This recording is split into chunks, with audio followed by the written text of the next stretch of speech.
Okay.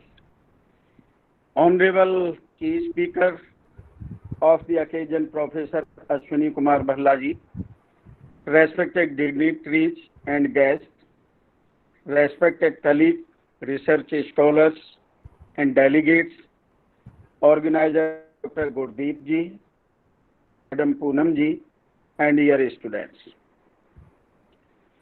On behalf of Sayyid Udham Singh Punjab University Constant College, Guru Harsai, and as webinar director, it's my immense pleasure to extend a warm welcome to all of you who have joined us today from different parts of the country to grace the occasion. We are really grateful today to Dr. Ashwini Kumar Bhallaji, Professor, PG Department of Commerce and Business Innovation and Research, Center SCD Government College, Ludhiana, for acceding to our request to grace the occasion as key speaker. Dr. Ashwini Kumar Bhalla is a prominent academician, writer, researcher, and a university topper and gold medalist in MCOM. Apart from teaching, Dr. Ashwini Kumar Bhallaji holds many prestigious positions with number one, Professor Bhalla is President of Punjab Commerce and Management Association. He is member of Research Board in Commerce, Punjab University, Chandigarh, and he is Program Coordinator of Postgraduate Department of Business Innovation and Research, SCD Government College, Ludhiana. He is member of UG and PG Board in Commerce, Punjab University, Chandigarh. He is also Secretary of Internal Quality Assurance Cell, SCD Government College, Ludhiana, and he is also Finance Secretary of Higher Education Institute Society. His special ability to efficiently communicate educational technology to others and aggressiveness to cope with new ideas and willingness to tackle new challenges need special mention here. On account of his outstanding contribution in the field of education in different capacities, he has been honored with several awards of excellence, such as Dr. Bhalla got excellent research award at UGC International Conference DAV College Managing Committee, Malore, Punjab. And he got Management Excellence Award by Himachal Pradesh Commerce and Management Association, Shimla. Also, he got Best Research Paper Award, Lovely Institute of Management and Management, Phagwada. Also, Dr. Bhalla Gold Medal for achieving first class first position in MCOM semester system, Guru Nanak Dev University, Amritsar. Sir, we really thank you for your very kind gesture in spite of your mindful preoccupations. I am sure we all will be greatly blessed from your valuable input in this topic. With deep sense of gratitude, I welcome you, sir. We are proud to have an eminent expert like you in today's webinar. Thank you. Thank you, sir. Friend, with needs tilting by the day, it's need some concrete way that government, private sector, foundations, NGOs, and individuals can respond to the COVID-19 pandemic to ensure quality education continue globally, especially in the most vulnerable countries like India for the next critical months. With these few words, once again, I welcome you all to this webinar and hope that you will have an engaging and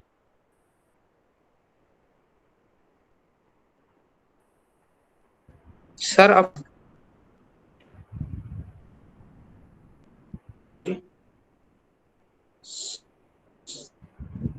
hello sir ਤੁਹਾਡਾ mic mute ਹੋ ਗਿਆ ਜੀ, unmute ਕਰ ਲਓ please. Principal sir, sir ਤੁਹਾਡਾ mic unmute हो गया जी जी sir. मैं प्रोफेसर भल्ला साहब से रिक्वेस्ट करूंगा भल्ला साहब आए और अपने विचार शेयर करें। प्रोफेसर भल्ला जी। बहुत शुक्रिया professor NR. Sharma ji, principal साहब। सब तो पहला तो मैं शहीद उधम सिंह जिस दे नाम दे उत्ते पंजाब यूनिवर्सिटी कॉन्स्टिट्यूएंट कॉलेज स्थापित किया गया, उन्हां दी शहादत नूं सलाम करदा, क्योंकि अज जिस तरह का जीवन असी जिउ रहे हैं, जिस तरह की आज़ादी असी सारे मिलके मान रहे हैं, वो आज़ादी इन्हां शहीदां दी देन है। ते जे उन्होंने वो लड़ाई आज़ादी की ना लड़ी हुंदी तो शायद अज जिस तरह असी विचारां दी खुलता दे विच अपने विचार प्रगट कर रहे हैं, शायद वो ना कर रहे हुंदे। सो मेरा सलाम है शहीद उधम सिंह जी नूं, जिन्हां दे नाम दे उत्ते Shaheed Udham Singh Punjab university constituent college Guru Harsahai दे विच स्थापित किया गया। मैं बहुत धन्नवादी हाँ डॉक्टर एन.आर. शर्मा जी का, खास करके क्योंकि उन्होंने मैनू मौका दिता कि उस फलसफे दे उत्ते कोई गल की जाए जो अज सब तो वड्डी लोड़ है। असी सारे ही एक ऐसी स्थिति दे विच फसे हुए हाँ, घरां तो काम कर रहे हैं, विद्यक अदारे खुल नहीं पा रहे, असी खुल के व्यापारिक अदारियां नूं नहीं खोल पा रहे, साडे उत्ते रोकां लगियां होईयां ने क्योंकि कोविड की स्थिति ने सानू मजबूर कर दिता है कि असी सोशल डिस्टेंसिंग मेनटेन करके रखिए।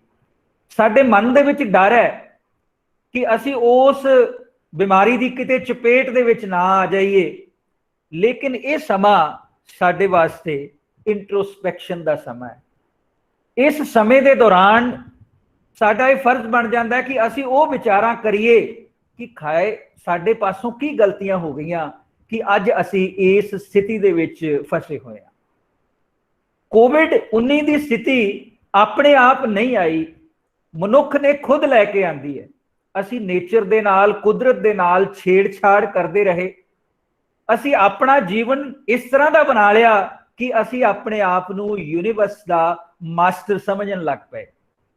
असी समझन लग गए कि शायद कुदरत दे उपर साडा वर्चस्व है। इस करके असी कुछ अजिहियां गलतियां कीतियां कि अज सारी कुदरत खुशहाल है, पशु पंछी खुशहाल ने, नहरां दे विच लह लहाउंदा पानी वस रहा है, पहाड़ां दे उत्ते हरियाली है, सब कुछ खुश है, लेकिन मनुख जिहड़ा है वो खुश नहीं है, वो दुखी है, वो मूँह दे उपर पट्टियां बन के अज मूँह छुपाउण दे विच मजबूर है कि वो किसी बीमारी तो ग्रस्त ना हो जाए। दोस्तों, साल 2020 कोई लाभ कमाउण दा साल नहीं है, बल्कि सैक्रीफाइसिस दा साल है, ताकि जिंदगी नूं इस धरती दे उत्ते बचाया जा सके। सो इस परिपेख दे विच सानू अज सोचना पएगा कि साडी सिक्ख्या किस तरह दी होवे कि वो मीनिंगफुल लाइफ बन जाए। मीनिंगफुल लाइफ दे विच यानी सार्थक जीवन दे वास्ते सिक्ख्या दा बनतर किवें दी होनी चाहिदी है, असी किस तरह की सिक्ख्या अपने विद्यार्थियों नूं प्रदान करिए ताकि उन्हां दा जीवन जिहड़ा है वो सार्थक बन सके। सब तो पहला साडे सामने सवाल हुंदा कि असी सार्थक जीवन कहने किहनूं आ। सार्थक जीवन की परिभाषा हर व्यक्ति दे वास्ते अलग अलग हो सकती है, क्योंकि विचारां दे विच मतभेद हो सकते हैं, साडी सोच अलग अलग हो सकती है। सार्थक जीवन मेरे अर्थां दे विच या मेरे शब्दां दे विच वो है जिसका कोई अर्थ होवे, जिसका कोई उद्देश्य होवे। अज मैं देखदा कि बहुत सारे लोग जिउ रहे ने, बहुत सारियां सहूलतां भी मान रहे ने, लेकिन अंदरों वो दुखी है। बहुत सारे मैं व्यापारिक घराणियां दे बहुत अमीर लोगों नूं भी जानदा है जिहड़े रात नूं नींद नहीं आउंदी, बल्कि नींद दीयां गोलियां खा के सौंदे ने। सब कुछ होने के बावजूद, संपन्नता होने के बावजूद भी वो दुखी है, बहुत सारियां बीमारियां तो ग्रस्त है। ਇਸ ਦਾ ਮਤਲਬ ਹੈ ਕਿ ਉਹਨਾਂ ਦਾ ਜੀਵਨ ਦੇ ਵਿੱਚ ਖੁਸ਼ੀ ਨਹੀਂ ਹੈ, ਜੀਵਨ ਸਾਰਥਕ ਨਹੀਂ ਹੈ, ਕਿਉਂਕਿ ਉਹਨਾਂ ਦੇ ਜੀਵਨ ਦਾ ਉਦੇਸ਼ ਜਿਹੜਾ ਜੋ ਅਸਲ ਉਦੇਸ਼ ਹੋਣਾ ਚਾਹੀਦਾ ਹੈ ਉਹ ਨਹੀਂ ਹੈ। ਸਾਰਥਕ ਜੀਵਨ ਤੋਂ ਭਾਵ ਉਹ ਜੀਵਨ ਹੈ ਜਿਸ ਦਾ ਕੋਈ ਉਦੇਸ਼ ਹੋਵੇ, ਜਿਸ ਦੀ ਕੋਈ ਮਹੱਤਤਾ ਹੋਵੇ, ਜਿਸ ਵਿੱਚ ਸੰਪੂਰਨਤਾ ਹੋਵੇ, ਜਿਸ ਵਿੱਚ ਸੰਤੁਸ਼ਟੀ ਹੋਵੇ, ਜਿਸ ਵਿੱਚ ਚੇਤਨਾ ਅਤੇ ਬੋਧ ਦਾ ਸਾਡੇ ਕੋਲ ਅਹਿਸਾਸ ਹੋਵੇ। ਜਿਸ ਵਿਅਕਤੀ ਨੇ ਆਪਣੇ ਉਦੇਸ਼ ਨੂੰ ਪਾਲਿਆ, ਉਸ ਨੂੰ ਜੀ ਲਿਆ, ਜਿਸ ਵਿਅਕਤੀ ਨੇ ਆਪਣੇ ਅੰਦਰ ਮੌਜੂਦ ਸੰਪੂਰਨਤਾਵਾਂ ਔਰ ਸਮਰੱਥਾਵਾਂ ਦੇ ਦਰਸ਼ਨ ਕਰ ਲਏ, ਆਪਣੀਆਂ ਸਮਰੱਥਾਵਾਂ ਦਾ ਉਸ ਨੂੰ ਗਿਆਨ ਹੋ ਗਿਆ, ਉਹ ਵਿਅਕਤੀ ਇੱਕ ਸੰਤੁਸ਼ਟੀ ਦੇ ਪੱਧਰ ਤੇ ਚਲਾ ਜਾਏਗਾ ਔਰ ਉਸ ਨੂੰ ਆਪਣਾ ਜੀਵਨ ਆਪਣੇ ਆਪ ਸਾਰਥਕ ਲੱਗਣ ਲੱਗ ਪਏਗਾ। ਹੁਣ ਸਾਡੇ ਸਾਹਮਣੇ ਸਵਾਲ ਇਹ ਹੁੰਦਾ ਹੈ ਕਿ ਇਸ ਸਾਰਥਕ ਜੀਵਨ ਨੂੰ ਬਣਾਉਣ ਦੇ ਵਿੱਚ, ਜਿਸ ਦਾ ਕੋਈ ਉਦੇਸ਼ ਹੈ, ਜਿਸ ਦੀ ਕੋਈ ਮਹੱਤਤਾ ਹੈ, ਜਿਸ ਵਿੱਚ ਸੰਪੂਰਨਤਾ ਹੈ, ਸੰਤੁਸ਼ਟੀ ਹੈ, ਚੇਤਨਤਾ ਹੈ, ਬੋਧ ਹੈ, ਉਸ ਸਾਰਥਕ ਜੀਵਨ ਨੂੰ ਬਣਾਉਣ ਦੇ ਵਿੱਚ ਸਿੱਖਿਆ ਦਾ ਕੀ ਰੋਲ ਹੋ ਸਕਦਾ ਹੈ? ਵਿਵੇਕਾਨੰਦ ਜੀ ਨੇ ਬੜੇ ਖੂਬਸੂਰਤ ਸ਼ਬਦਾਂ ਦੇ ਵਿੱਚ ਕਿਹਾ ਸੀ ਕਿ ਸਿੱਖਿਆ ਦਾ ਕੰਮ ਮਨੁੱਖ ਅੰਦਰ ਮੌਜੂਦ ਸੰਪੂਰਨਤਾਵਾਂ ਅਤੇ ਸਮਰੱਥਾਵਾਂ ਅਤੇ ਸੰਭਾਵਨਾਵਾਂ ਦੇ ਦਰਸ਼ਨ ਕਰਾਉਣਾ ਹੈ। ਉਹਨਾਂ ਦਾ ਮੰਨਣਾ ਸੀ ਕਿ ਹਰ ਵਿਅਕਤੀ ਆਪਣੇ ਆਪ ਦੇ ਵਿੱਚ ਸੰਪੂਰਨ ਹੈ। ਸੰਪੂਰਨ ਇਸ ਕਰਕੇ ਹੈ, ਕੰਪਲੀਟ ਇਸ ਕਰਕੇ ਹੈ ਕਿਉਂਕਿ ਹਰ ਵਿਅਕਤੀ ਬ੍ਰਹਮ ਸ਼ਕਤੀ ਦਾ ਅੰਸ਼ ਹੈ, ਜਿਸ ਵਿੱਚ ਗਿਆਨ ਦਾ ਭੰਡਾਰ ਹੈ। ਸੋ ਸਵਾਮੀ ਵਿਵੇਕਾਨੰਦ ਜੀ ਦਾ ਜਿਹੜਾ ਸਿੱਖਿਆ ਦਾ ਸਿਧਾਂਤ ਸੀ ਉਹ ਵੇਦਾਂਤ ਦੇ ਉੱਤੇ ਆਧਾਰਿਤ ਸੀ। ਉਹਨਾਂ ਦਾ ਕਹਿਣਾ ਸੀ ਕਿ ਮਨੁੱਖ ਅੰਦਰ ਅਪਾਰ ਸੰਪੂਰਨਤਾਵਾਂ ਮੌਜੂਦ ਨੇ ਔਰ ਸਾਡੀ ਸਿੱਖਿਆ ਦਾ ਕੰਮ ਉਹਨਾਂ ਸੰਪੂਰਨਤਾਵਾਂ ਦੇ ਨਾਲ ਵਿਅਕਤੀ ਦਾ ਦਰਸ਼ਨ ਕਰਾਉਣਾ ਹੈ। ਜਿਹੜੀ ਸਿੱਖਿਆ ਪ੍ਰਣਾਲੀ ਵਿਦਿਆਰਥੀਆਂ ਦੇ ਅੰਦਰ ਮੌਜੂਦ ਸੰਪੂਰਨਤਾਵਾਂ ਅਤੇ ਸਮਰੱਥਾਵਾਂ ਦਾ ਉਹਨਾਂ ਦੇ ਨਾਲ ਦਰਸ਼ਨ ਕਰਵਾ ਦਿੰਦੀ ਹੈ, ਉਹੀ ਸਿੱਖਿਆ ਪ੍ਰਣਾਲੀ ਜੀਵਨ ਲਈ ਸਾਰਥਕ ਸਿੱਖਿਆ ਪ੍ਰਣਾਲੀ ਹੋ ਸਕਦੀ ਹੈ। ਸਵਾਲ ਸਾਡੇ ਸਾਹਮਣੇ ਇਹ ਖੜਾ ਹੁੰਦਾ ਹੈ ਕਿ ਅਗਰ ਮਨੁੱਖ ਆਪਣੇ ਆਪ ਦੇ ਵਿੱਚ ਸੰਪੂਰਨ ਹੈ ਤਾਂ ਫਿਰ ਉਹ ਬੇਬਸ ਕਿਉਂ ਹੈ? ਉਸ ਦੇ ਅੰਦਰ ਲਾਚਾਰੀ ਕਿਉਂ ਹੈ? ਮਨੁੱਖ ਦਾ ਆਪਣੇ ਬਹੁਮੁੱਲੇ ਖਜ਼ਾਨੇ ਤੋਂ ਅਗਿਆਨੀ ਹੋਣਾ ਇਸ ਦਾ ਮੂਲ ਕਾਰਨ ਹੈ ਕਿ ਉਹ ਬੇਬਸ ਹੈ, ਉਹ ਵਿਚਾਰਾ ਹੈ ਔਰ ਉਹਦੇ ਅੰਦਰ ਬੇਬਸੀ ਦਾ ਕੁੱਟ-ਕੁੱਟ ਕੇ ਭਰਿਆ ਹੋਇਆ ਹੈ। ਸੋ ਸਿੱਖਿਆ ਦਾ ਮੂਲ ਉਦੇਸ਼ ਇਸੇ ਅਗਿਆਨਤਾ ਦੇ ਹਨੇਰੇ ਨੂੰ ਦੂਰ ਕਰਨਾ ਹੈ ਤਾਂ ਕਿ ਵਿਦਿਆਰਥੀਆਂ ਦੇ ਅੰਦਰ ਚਾਨਣ ਕਰਵਾਇਆ ਜਾ ਸਕੇ ਕਿ ਜੋ ਸੰਪੂਰਨਤਾਵਾਂ ਸਮਰੱਥਾਵਾਂ ਉਹਨਾਂ ਦੇ ਅੰਦਰ ਮੌਜੂਦ ਹੈ, ਉਹਨਾਂ ਸੰਪੂਰਨਤਾਵਾਂ ਔਰ ਸਮਰੱਥਾਵਾਂ ਦੇ ਨਾਲ ਵਿਦਿਆਰਥੀਆਂ ਦੀ ਜਾਣ ਪਹਿਚਾਣ ਕਰਵਾ ਦਿੱਤੀ ਜਾਵੇ ਤਾਂ ਕਿ ਉਹ ਜ਼ਿੰਦਗੀ ਨੂੰ ਸਾਰਥਕ ਤਰੀਕੇ ਨਾਲ ਜਿਉਣ ਦੇ ਸਮਰੱਥ ਹੋ ਜਾਵੇ। The principal aim of education is to lead to an individual to self-realization so that he fulfill his potential and the potential which is available in the person that is realized. So ਸਿੱਖਿਆ ਦਾ ਕੰਮ ਸਵੈ realisation ਕਰਾਉਣਾ ਹੈ ਤਾਂ ਕਿ ਤੁਹਾਡੇ ਅੰਦਰ ਜਿਹੜਾ ਪੋਟੈਂਸ਼ੀਅਲ ਹੈ ਉਹਨੂੰ ਪੂਰੀ ਤਰ੍ਹਾਂ ਬਾਹਰ ਕੱਢਿਆ ਜਾ ਸਕੇ ਔਰ ਤੁਹਾਡੇ ਨਾਲ ਉਹਦੇ ਦਰਸ਼ਨ ਕਰਵਾਏ ਜਾ ਸਕਣ। ਇਹਦੇ ਵਿੱਚ ਤਿੰਨ ਚੀਜ਼ਾਂ ਦਾ ਹੋਣਾ ਬਹੁਤ ਜ਼ਰੂਰੀ ਹੈ। ਜੇ ਉਹ ਤਿੰਨ ਚੀਜ਼ਾਂ ਸਾਡੀ ਸਿੱਖਿਆ ਦੇ ਵਿੱਚ ਮੌਜੂਦ ਨਹੀਂ ਤਾਂ ਇਹਦਾ ਮਤਲਬ ਹੈ ਕਿ ਸਾਡੀ ਜਿਹੜੀ ਸਿੱਖਿਆ ਹੈ ਉਹ ਸਾਰਥਕ ਜੀਵਨ ਜਿਉਣ ਦੇ ਲਈ ਕੋਈ ਬਹੁਤਾ ਕੰਮ ਵਧੀਆ ਨਹੀਂ ਅਦਾ ਕਰ ਰਹੀ। ਸਭ ਤੋਂ ਪਹਿਲੀ ਚੀਜ਼ ਹੈ ਸਟਰੋਂਗ ਮੋਰਲ ਕਰੈਕਟਰ, ਜਿਹਦੀ ਅੱਜ ਸਭ ਤੋਂ ਵੱਡੀ ਲੋੜ ਹੈ। ਸਾਡਾ ਮੋਰਲ ਕਰੈਕਟਰ ਕਹਿੰਦੇ ਨੇ ਕਿ ਕਿਸੇ ਨੇ ਧਨ ਗਵਾ ਲਿਆ ਤੇ ਕੁਝ ਨਹੀਂ ਗਵਾਇਆ, ਕਿਸੇ ਨੇ ਆਪਣਾ ਮਕਾਨ ਗਵਾ ਲਿਆ ਤੇ ਸ਼ਾਇਦ ਕੁਝ ਨਹੀਂ ਗਵਾਇਆ, ਲੇਕਿਨ ਜੇਕਰ ਕਿਸੇ ਨੇ ਆਪਣਾ ਕਰੈਕਟਰ ਗਵਾ ਲਿਆ ਤਾਂ ਉਸਨੇ ਸਭ ਕੁਝ ਗਵਾ ਲਿਆ। ਤਾਂ ਸਭ ਤੋਂ ਪਹਿਲੀ ਚੀਜ਼ ਸਾਡਾ ਸਟਰੋਂਗ ਮੋਰਲ ਕਰੈਕਟਰ ਹੈ ਜਿਹਦੀ ਲੋੜ ਹੈ ਸਾਨੂੰ। ਦੂਸਰੀ ਚੀਜ਼ ਸਾਡੀ ਫਿਜ਼ੀਕਲ ਵੈਲਬੀਇੰਗ ਅਤੇ ਸਟਰੈਂਥ। ਅੱਜ ਅਸੀਂ ਛੋਟੀ ਚੀਜ਼ ਦੇ ਉੱਤੇ ਬਿਮਾਰ ਹੋ ਰਹੇ ਹਾਂ, ਬਹੁਤ ਸਾਰੇ ਵਾਇਰਸ ਸਾਨੂੰ ਗ੍ਰਸਤ ਕਰ ਰਹੇ ਹਨ। ਇਹਦਾ ਮਤਲਬ ਹੈ ਕਿ ਅਸੀਂ ਆਪਣੇ ਇਮਿਊਨ ਸਿਸਟਮ ਨੂੰ ਡਿਵੈਲਪ ਨਹੀਂ ਕੀਤਾ। ਸਿੱਖਿਆ ਦਾ ਇਹ ਵੀ ਕੰਮ ਹੈ ਕਿ ਅਸੀਂ ਫਿਜ਼ੀਕਲ ਵੈਲਬੀਇੰਗ ਔਰ ਸਟਰੈਂਥ ਵਿਦਿਆਰਥੀਆਂ ਦੇ ਅੰਦਰ ਜਿਹੜੀ ਮੌਜੂਦ ਹੈ ਉਹਨੂੰ ਪੈਦਾ ਕਰੀਏ, ਉਹਨੂੰ ਮਜ਼ਬੂਤ ਕਰੀਏ। ਤੀਸਰੀ ਚੀਜ਼ ਐਸਥੈਟਿਕ ਅਬੰਡੈਂਸ। ਸਾਨੂੰ ਅੱਜ ਕੱਲ੍ਹ ਸਮਝ ਹੀ ਨਹੀਂ ਆਉਂਦੀ ਕਿ ਅਸੀਂ ਚੀਜ਼ਾਂ ਨੂੰ ਆਪਸ ਦੇ ਵਿੱਚ ਕਨੈਕਟ ਕਿਵੇਂ ਕਰਨਾ ਹੈ। ਬਹੁਤ ਸਾਰੇ ਰਿਸੋਰਸਿਸ ਸਾਡੇ ਕੋਲ ਉਪਲਬਧ ਵੀ ਨੇ ਲੇਕਿਨ ਉਹਨਾਂ ਰਿਸੋਰਸਸ ਨੂੰ ਆਪਸ ਦੇ ਵਿੱਚ ਇੱਕ ਐਸਥੈਟਿਕ ਸੈਂਸ ਦੇ ਨਾਲ ਕਨੈਕਟ ਕਿਵੇਂ ਕਰਨਾ ਹੈ, ਇਹ ਸਾਡੀ ਸਿੱਖਿਆ ਸਾਨੂੰ ਸਿਖਾਉਂਦੀ ਹੈ।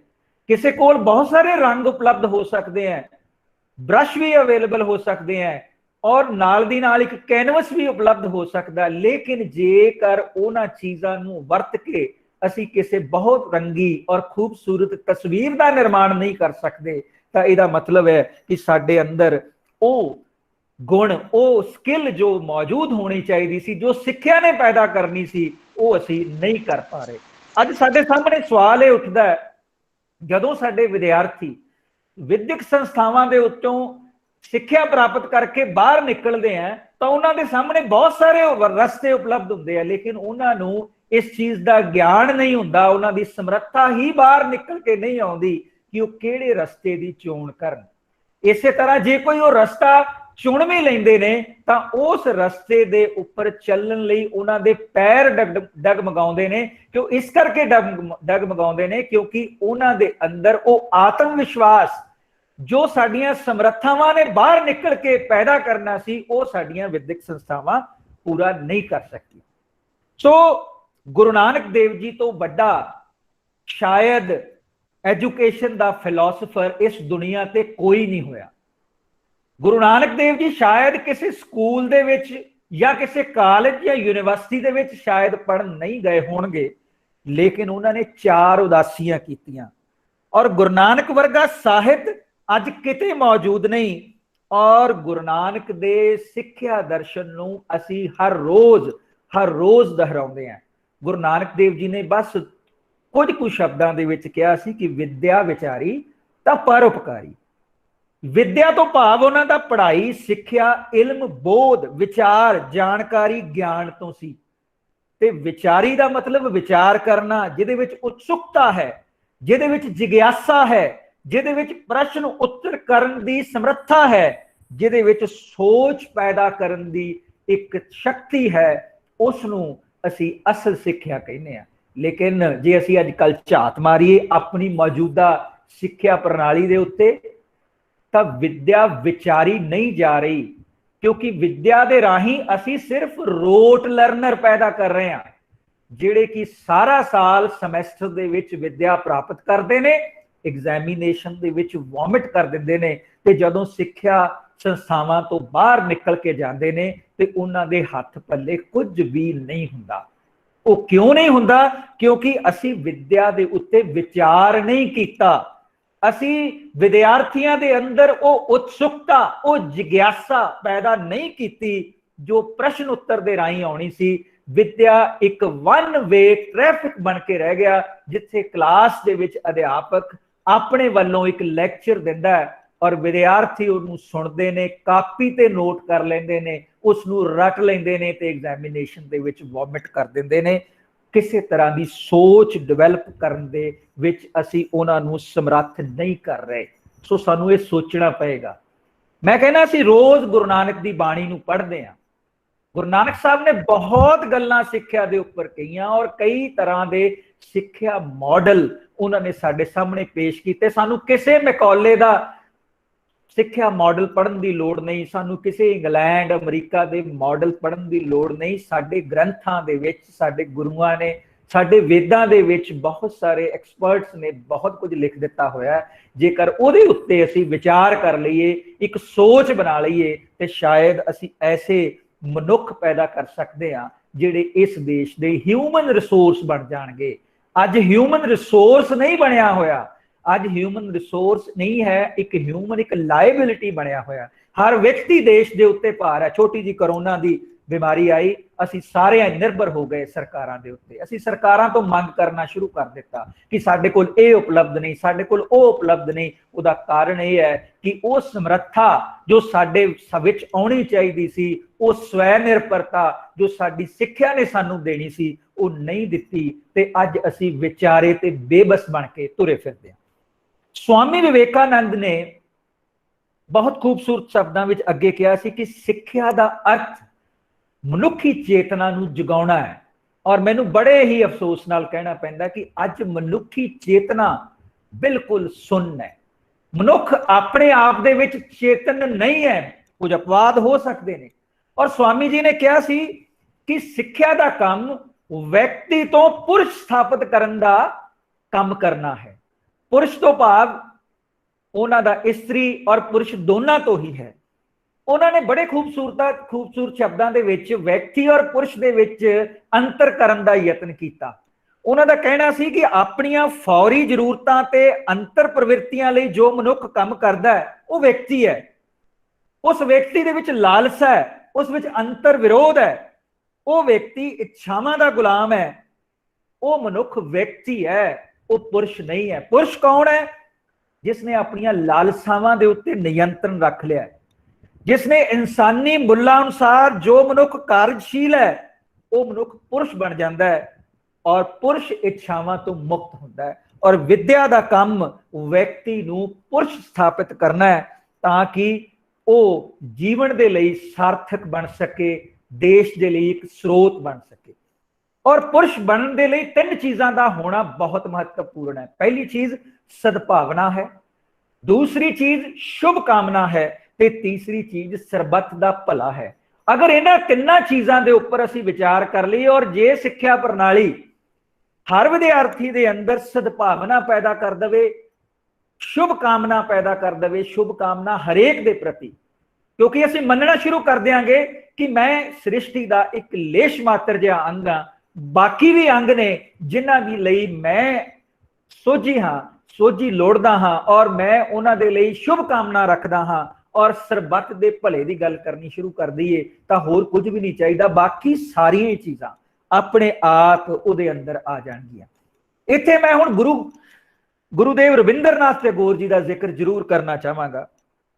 ਅੱਜ ਦੀ ਜਿਹੜੀ ਸਿੱਖਿਆ ਪ੍ਰਣਾਲੀ, ਮੈਂ ਪਹਿਲਾਂ ਹੀ ਕਿਹਾ ਕਿ ਇੱਕ ਰੋਟ ਲਰਨਰ ਅਸੀਂ ਪੈਦਾ ਕਰ ਰਹੇ ਹਾਂ। ਕਿਤਾਬੀ ਗਿਆਨ ਨੂੰ ਇੱਕ ਵਿਅਕਤੀ ਤੋਂ ਦੂਸਰੇ ਵਿਅਕਤੀ ਤੱਕ ਟਰਾਂਸਮਿਟ ਕਰਨ ਦੀ ਕੋਸ਼ਿਸ਼ ਕਰ ਰਹੇ ਹਾਂ। ਸਾਡਾ ਜਿਹੜਾ ਮੰਤਵ ਹੈ ਉਹ ਕਿਤਾਬਾਂ ਵਿੱਚ ਲਿਖਿਆ ਹੋਇਆ ਗਿਆਨ ਵਿਦਿਆਰਥੀਆਂ ਤੱਕ ਪਹੁੰਚਾਉਣਾ ਰਹਿ ਗਿਆ, ਜਿਸ ਨੂੰ ਵਿਦਿਆਰਥੀ ਰੱਟ ਲੈਂਦੇ ਨੇ। ਇੱਕ ਰਟਨ ਪ੍ਰਕਿਰਿਆ ਅਸੀਂ ਸ਼ੁਰੂ ਕੀਤੀ ਹੈ, ਲੇਕਿਨ ਗੁਰੂਦੇਵ ਰਵਿੰਦਰਨਾਥ ਟੈਗੋਰ ਜੀ ਨੇ ਕਿਹਾ ਸੀ ਕਿ ਵਿਦਿਆਰਥੀ ਨੂੰ ਜਿੱਥੋਂ ਤੱਕ ਸੰਭਵ ਹੋਵੇ ਪ੍ਰਤੱਖ ਸਰੋਤਾਂ ਤੋਂ ਗਿਆਨ ਪ੍ਰਾਪਤ ਕਰਨ ਦਾ ਮੌਕਾ ਦਿੱਤਾ ਜਾਣਾ ਚਾਹੀਦਾ ਹੈ, ਤਾਂ ਹੀ ਸਿੱਖਿਆ ਸਾਰਥਕ ਹੋ ਸਕਦੀ ਹੈ। ਉਹ ਇਹ ਨਹੀਂ ਸੀ ਚਾਹੁੰਦੇ ਕਿ ਮੈਨੇਜਮੈਂਟ ਸਕਿੱਲਸ ਪੜਾਉਣੀਆਂ ਨੇ ਤੇ ਕਲਾਸ ਦੇ ਵਿੱਚ ਪੜਾਈਆਂ ਜਾਣ। ਮੈਨੇਜਮੈਂਟ ਸਕਿੱਲਸ ਪੜਾਉਣੀਆਂ ਨੇ ਤੇ ਉਹਨਾਂ ਨੂੰ ਉਸ ਥਾਂ ਦੇ ਉੱਤੇ ਲੈ ਕੇ ਜਾਓ ਜਿੱਥੇ ਐਕਚੁਅਲ ਦੇ ਵਿੱਚ ਮੈਨੇਜਰੀਅਲ ਸਕਿੱਲਸ ਨੂੰ ਪ੍ਰੈਕਟਿਸ ਕੀਤਾ ਜਾਂਦਾ ਹੈ। ਜੇ ਕਿਸੇ ਨੂੰ ਵਕੀਲ ਬਣਾਉਣਾ ਹੈ ਤਾਂ ਕੇਵਲ ਉਹ ਲਾਅ ਨੂੰ ਪੜ੍ਹ ਕੇ ਵਕੀਲ ਨਹੀਂ ਬਣ ਸਕੇਗਾ ਜਦ ਤੱਕ ਉਹ ਅਸਲ ਦੇ ਵਿੱਚ ਪ੍ਰਕਿਰਿਆ ਦੇ ਵਿੱਚੋਂ ਨਹੀਂ ਲੰਘਦਾ। ਬਹੁਤ ਸਾਰੇ ਲੋਕ ਵਕਾਲਤ ਦੀ ਪੜ੍ਹਾਈ ਕਰਦੇ ਨੇ ਲੇਕਿਨ ਸਫਲ ਵਕੀਲ ਸਾਬਤ ਨਹੀਂ ਹੁੰਦੇ। ਸਫਲ ਵਕੀਲ ਉਹੀ ਸਾਬਤ ਹੋਣਗੇ ਜਿਨ੍ਹਾਂ ਨੇ ਗਿਆਨ ਨੂੰ ਪ੍ਰਤੱਖ ਸਰੋਤਾਂ ਤੋਂ ਹਾਸਲ ਕਰਨ ਲਈ ਕੋਸ਼ਿਸ਼ ਕੀਤੀ ਹੈ ਔਰ ਆਪਣੇ ਅੰਦਰ ਗਿਆਨ ਨੂੰ ਸਮੋਇਆ ਹੈ। ਔਰ ਗੁਰੂਦੇਵ ਕਹਿੰਦੇ ਸਨ ਕਿ ਸਰਵੋਤਮ ਸਿੱਖਿਆ ਉਹ ਹੈ ਜੋ ਪ੍ਰਕਿਰਤੀ ਨਾਲ ਸਾਡਾ ਸਿੱਧਾ ਤਾਲਮੇਲ ਸਥਾਪਿਤ ਕਰਦੀ ਹੈ। ਔਰ ਦੋਸਤੋ, ਅੱਜ ਅਸੀਂ ਪ੍ਰਕਿਰਤੀ ਤੋਂ ਬਿਲਕੁਲ ਹੀ ਟੁੱਟੇ ਹੋਏ ਹਾਂ। ਸਾਡਾ ਤਾਲਮੇਲ ਪ੍ਰਕਿਰਤੀ ਦੇ ਨਾਲ ਬਿਲਕੁਲ ਵੀ ਨਹੀਂ ਹੈ। ਕਿਉਂ ਨਹੀਂ ਹੈ? ਮੈਂ ਬੇਨਤੀ ਕਰੂੰਗਾ ਕਿ ਆਪਣੀ ਜਿਹੜੀ ਸਾਊਂਡ ਹੈ ਉਹ ਪਲੀਜ਼ ਮਿਊਟ ਕਰ ਲਓ, ਕਿਉਂਕਿ ਇਹ ਡਿਸਟਰਬੈਂਸ ਕ੍ਰੀਏਟ ਕਰਦੀ ਹੈ। ਸੋ ਗੁਰੂਦੇਵ ਰਵਿੰਦਰਨਾਥ ਟੈਗੋਰ ਜੀ ਨੇ ਕਿਹਾ ਸੀ ਕਿ ਜਿਹੜੀ ਸਿੱਖਿਆ ਪ੍ਰਕਿਰਤੀ ਨਾਲ ਸਾਡਾ ਤਾਲਮੇਲ ਸਥਾਪਿਤ ਨਹੀਂ ਕਰਦੀ ਉਹ ਸਿੱਖਿਆ ਕਦੀ ਵੀ ਜੀਵਨ ਦੇ ਲਈ ਸਾਰਥਕ ਹੋ ਹੀ ਨਹੀਂ ਸਕਦੀ। ਸੋ ਸਾਨੂੰ ਟੀਚਿੰਗ ਲਰਨਿੰਗ ਲਈ ਗੁਰੂਦੇਵ ਰਵਿੰਦਰਨਾਥ ਟੈਗੋਰ ਜੀ ਨੇ ਕਿਹਾ ਸੀ ਕਿ ਅਧਿਆਪਨ ਔਰ ਲਰਨਿੰਗ ਵਾਸਤੇ, ਟੀਚਿੰਗ ਔਰ ਲਰਨਿੰਗ ਵਾਸਤੇ ਇੱਕ ਸੁਤੰਤਰ ਤੇ ਪ੍ਰਕਿਰਤਿਕ ਵਾਤਾਵਰਣ ਦੀ ਲੋੜ ਹੈ ਔਰ ਜਿਹੜੀ ਸਿੱਖਿਆ ਪ੍ਰਾਕਿਰਤਿਕ ਵਾਤਾਵਰਣ ਦੇ ਵਿੱਚ ਪ੍ਰਦਾਨ ਕੀਤੀ ਜਾਂਦੀ ਹੈ ਉਹੀ ਸਿੱਖਿਆ ਹਮੇਸ਼ਾ ਜੀਵਨ ਦੇ ਲਈ ਸਾਰਥਕ ਹੋ ਸਕਦੀ ਹੈ।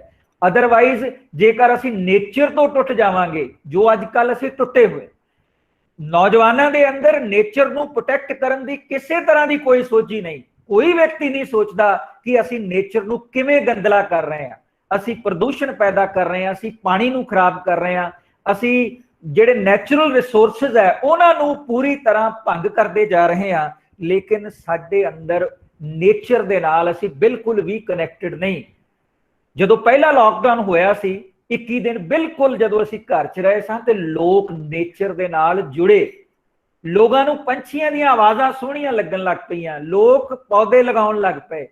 सो नेचर दे नाल थोड़ा जिहा कनैक्ट जिहड़ा है वो बहुत जरूरी है। और जिहड़ी सिੱਖਿਆ ਇਹ नहीं कर सकती वो सिੱਖਿਆ जीवन दे लई कदे भी सार्थक नहीं हो सकती। टैगोर दा जिहड़ा सिੱਖਿਆ दर्शन है वो 3 चीज़ां दे उत्ते आधारित है।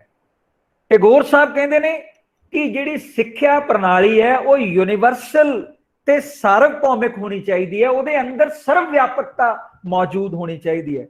और वो सिੱਖਿਆ प्रणाली विद्यार्थी नूं एक आदर्श नागरिक बनाउण दा यतन करे। सिੱਖਿਆ दा मंतव कदे भी एम्प्लॉयमेंट प्राप्त करना ही नहीं है, it is one of the objective, लेकिन केवल ऑब्जेक्टिव एम्प्लॉयमेंट लई तैयार करना नहीं है। ਜਿਹੜੀ ਸਿੱਖਿਆ ਆਦਰਸ਼ ਨਾਗਰਿਕ ਨਹੀਂ ਬਣਾ ਸਕਦੀ, ਜਿਹੜੀ ਸਿੱਖਿਆ ਨੈਤਿਕਤਾ ਦਾ ਪਾਠ ਨਹੀਂ ਪੜ੍ਹਾ ਸਕਦੀ, ਉਹ ਸਿੱਖਿਆ ਜੀਵਨ ਲਈ ਸਾਰਥਕ ਨਹੀਂ ਹੋ ਸਕਦੀ। ਔਰ ਜੇ ਮੈਂ ਅਜੋਕੀ ਸਥਿਤੀ ਦੇ ਉੱਪਰ ਥੋੜੀ ਜਿਹੀ ਝਾਤ ਮਾਰਾਂ ਤੇ ਮੈਨੂੰ ਨਜ਼ਰ ਆਉਂਦਾ ਹੈ ਕਿ ਅੱਜ ਮਾਨਵੀ ਮੁੱਲਾਂ ਦਾ ਬਿਲਕੁਲ ਘਾਟ ਹੋ ਰਹੀ ਹੈ, ਕਾਣ ਹੋ ਰਿਹਾ ਮਾਨਵੀ ਮੁੱਲਾਂ ਦਾ। ਵਿਦਿਆਰਥੀਆਂ ਦੇ ਅੰਦਰ ਹਿੰਸਕ ਪ੍ਰਵਿਰਤੀਆਂ ਜਿਹੜੀਆਂ ਉਹ ਪੈਦਾ ਹੋ ਰਹੀਆਂ, ਔਰ ਅਧਿਆਪਕ ਔਰ ਵਿਦਿਆਰਥੀ ਦੋਨਾਂ ਦੇ ਅੰਦਰ ਦਿਸ਼ਾਹੀਣਤਾ स्थापित हो रही है। और विद्या एक व्यापार अते मुल दी वस्तु बन के रह गई है। मनुख लालची हो गया है और अध्यापक वास्ते भी उसका परिवार महत्वपूर्ण हो गया है, समाज महत्वपूर्ण रही रहा। इस करके जीवन दे विच जिहड़ी सिੱਖਿਆ है वो जीवन दे लई सार्थक नहीं साबित हो रही। हुण सवाल साडे सामने ये पैदा हुंदा कि ये नैतिकता आवेगी किवें। नैतिकता केवल विद्यार्थियों नूं नैतिकता का पाठ पढ़ाउण नाल नहीं आउणी।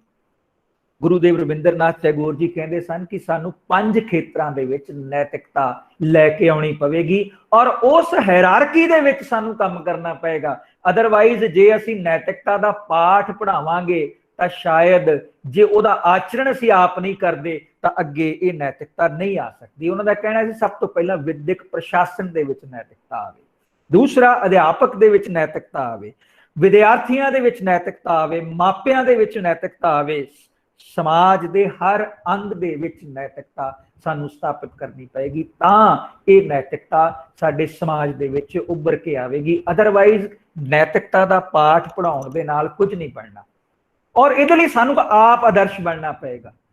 मैनूं बहुत सारियां साखियां पढ़न नूं मिलियां।